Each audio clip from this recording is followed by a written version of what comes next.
This footage is from the Sebastopol Farmers Market, which I visit the first Sunday of every month.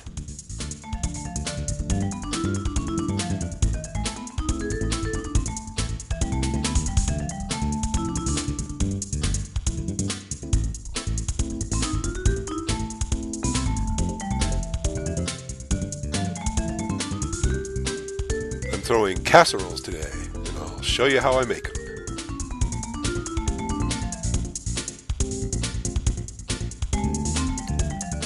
This is a lid for a 1-quart casserole.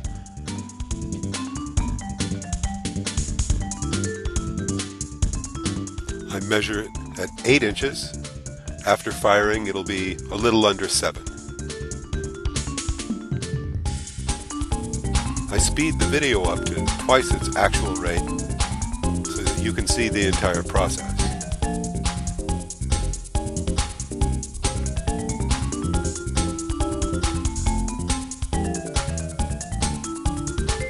After the lid has dried for a day or so, I'll turn it over and trim the upper side.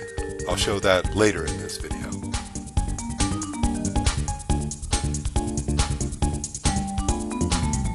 The plaster bat I have thrown the piece on will absorb water from underneath, allowing the piece to dry more evenly and facilitate trimming.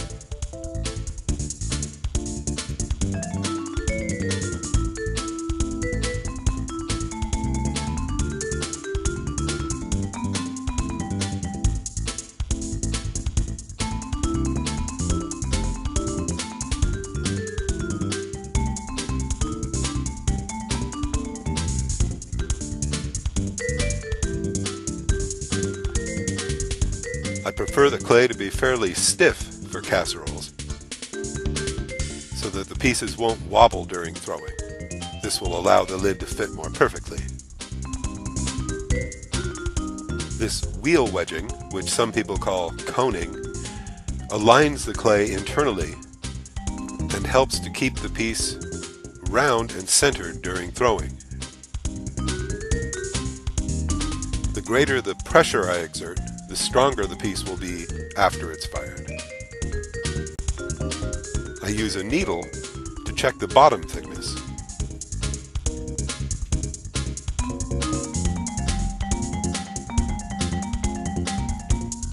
I found an air pocket which I will pierce with a needle before I go on. And now I'm compressing the bottom, which will make the bottom stronger.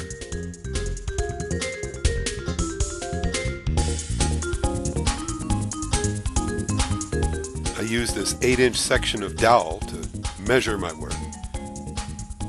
Precise measurement is critical for a good lid fit.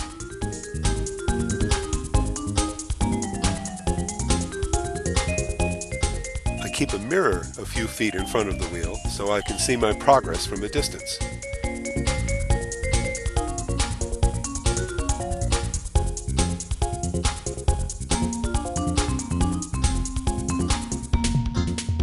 It's ready to cut a groove with this wooden rib to receive the lid.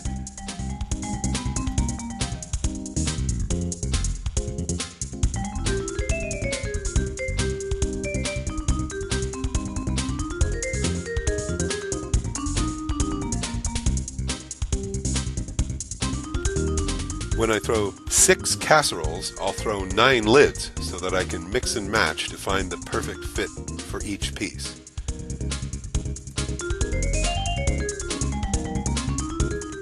After a few hours of drying on a hot day, it'll be ready for handles.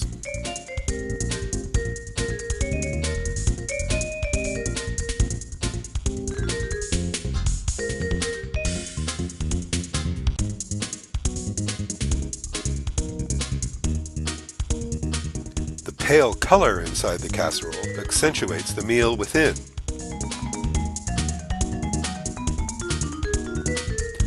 A good vigorous wedging and pounding compresses the clay and makes better handles.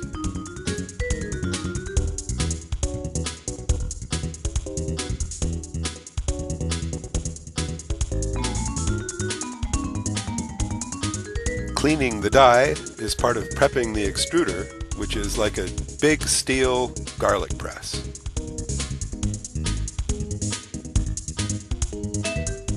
I constructed this thing in the 80s in college.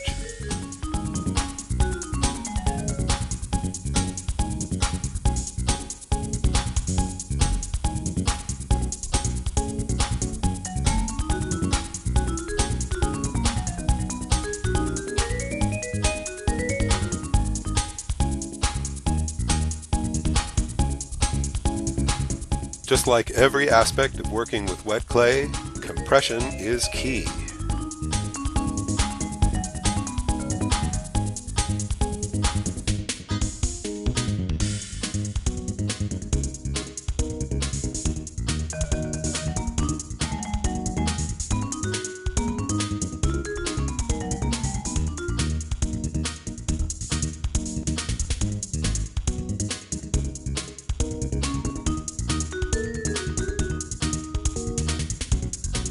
Four inches is a good size handle for a 1-quart casserole.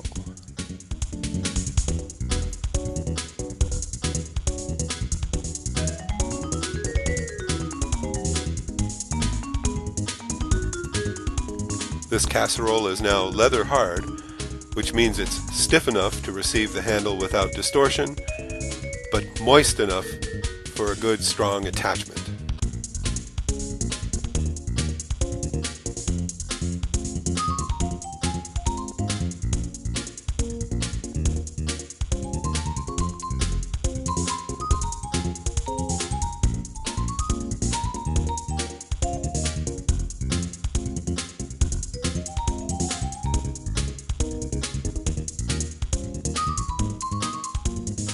It's a bit tricky to make sure that the handles are 180 degrees opposite each other.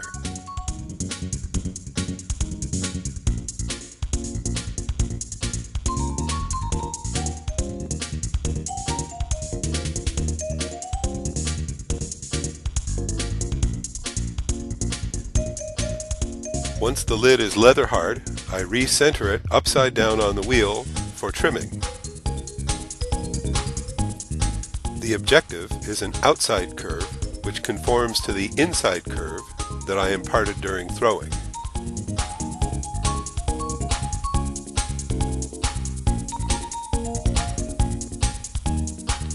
I'm showing this process now at double speed.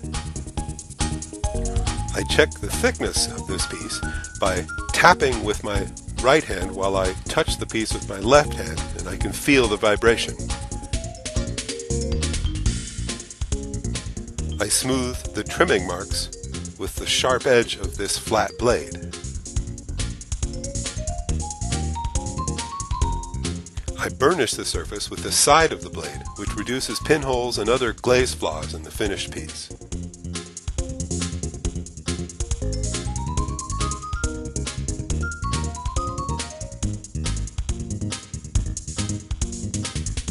It's ready for a handle.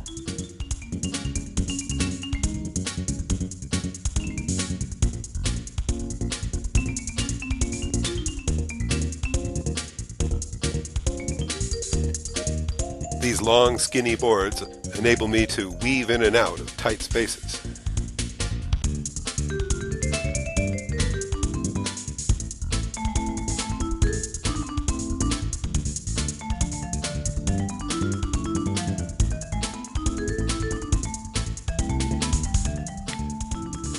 My porcelain makes better handles if I bend it beyond its intended curve and then relax it before I attach it.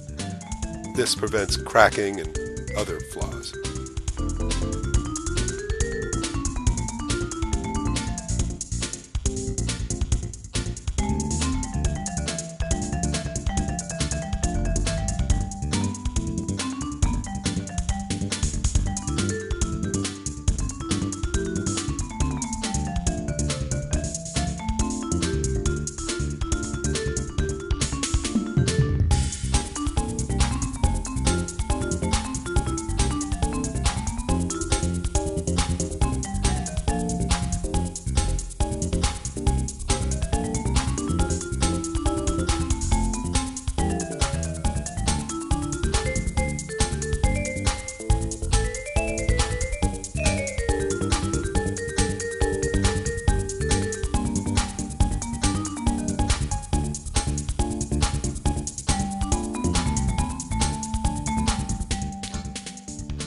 Casseroles are always a nice addition to my presentation.